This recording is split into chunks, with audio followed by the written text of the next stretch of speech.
The Osborne's Children's Bible. Mary and the Angel. Mary lived in Nazareth, a village in the hills of Galilee. She was engaged to be married to Joseph, a carpenter who lived in the village. One day, God sent an angel called Gabriel to Mary. "Don't be frightened," he said. "God has sent me to tell you that you will have a son, and you must call him Jesus. He will be a great king, and his kingdom will last forever."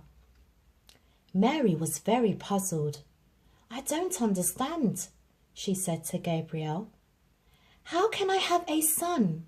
I'm not married yet." "It will be the work of God, who can do anything," said Gabriel. "Your son will be holy, and he will be the Son of God." Mary bowed her head. "I am God's servant. I'll do what he wants," she said. When she looked up, Gabriel had gone. Joseph was a kind man, but when he heard that Mary had been expecting a baby, he thought it was not right for him to marry her. That night, he had a dream. In it, an angel told him that he should marry Mary and that her son was the Son of God. He would be called Jesus, and he would save people from God's punishment for the bad things they had done. Next day, Joseph remembered what the angel had told him. He made arrangements for the wedding, and soon they were married. Joseph vowed to take care of Mary and her baby son. The birth of Jesus. Mary and Joseph lived happily together and looked forward to the birth of the baby Mary was expecting. A few months later, the Roman Emperor Augustus, who ruled the whole country, made a new law. Everyone must go to the town their family came from to register so they could be taxed. Joseph's family had come from Bethlehem, so he had to go back there.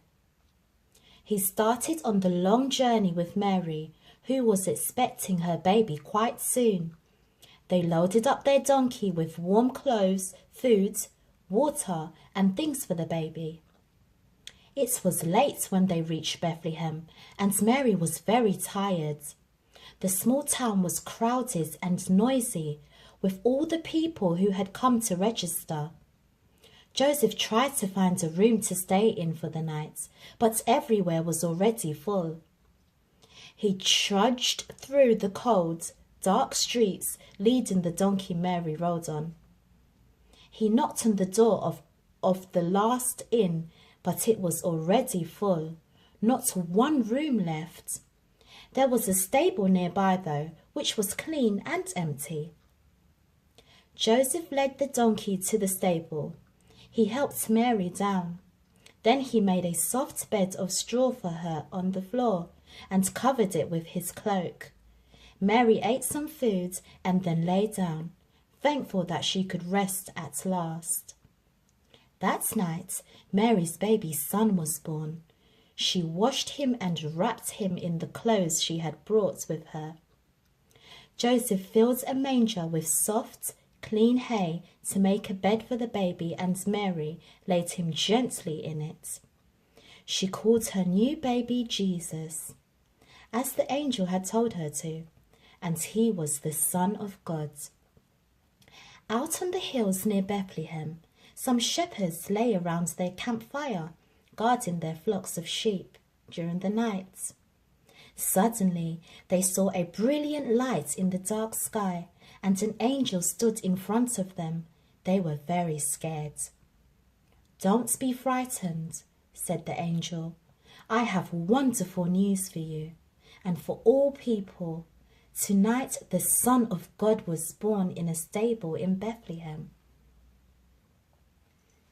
As the shepherds stared at the angel, more angels appeared in the sky, singing praises to God. "Glory be to God in the highest, and peace on earth to all people who love him," they sang. Then the lights faded and the angels were gone. The night was dark again. The shepherds were very excited. "We must go to Bethlehem and look for this child," said one shepherd. The others agreed. They gathered up their things and ran as quickly as they could down the dark hills to the little town. They soon found the stable and, knocking on the door, crept quietly in. They looked at the baby lying in the manger and knelt down in front of him. They told Mary and Joseph what the angel had said to them. After a while, the shepherds got up and left the stable. They strode through the streets of Bethlehem, telling everyone they met the good news that the Son of God had been born that night. Soon the whole town knew about the birth of Jesus. Singing praises to God, the shepherds walked very happily back to their sheep on the dark hills outside Bethlehem. In the quiet stable, Mary looked at her baby son and thought about the shepherds and what the angel had told them. She wondered about it all. The wise men. In a country far from Bethlehem lived some wise men who studied the stars. One night they saw a new star which was much brighter than all the rest. They knew it must mean something special had happened. After a lot of study, they decided that it meant a new ruler had been born and that they must go to find him. They began their long journey, taking presents for this new ruler. They followed the star which moved across the night sky ahead of them. At last they arrived in the great city of Jerusalem. "Tell us where we can find this baby," they said. "We have seen his star in the sky and know he is born to be the King of the Jews." When King Herod heard that 3 strangers were trying to find the baby, he was angry and frightened.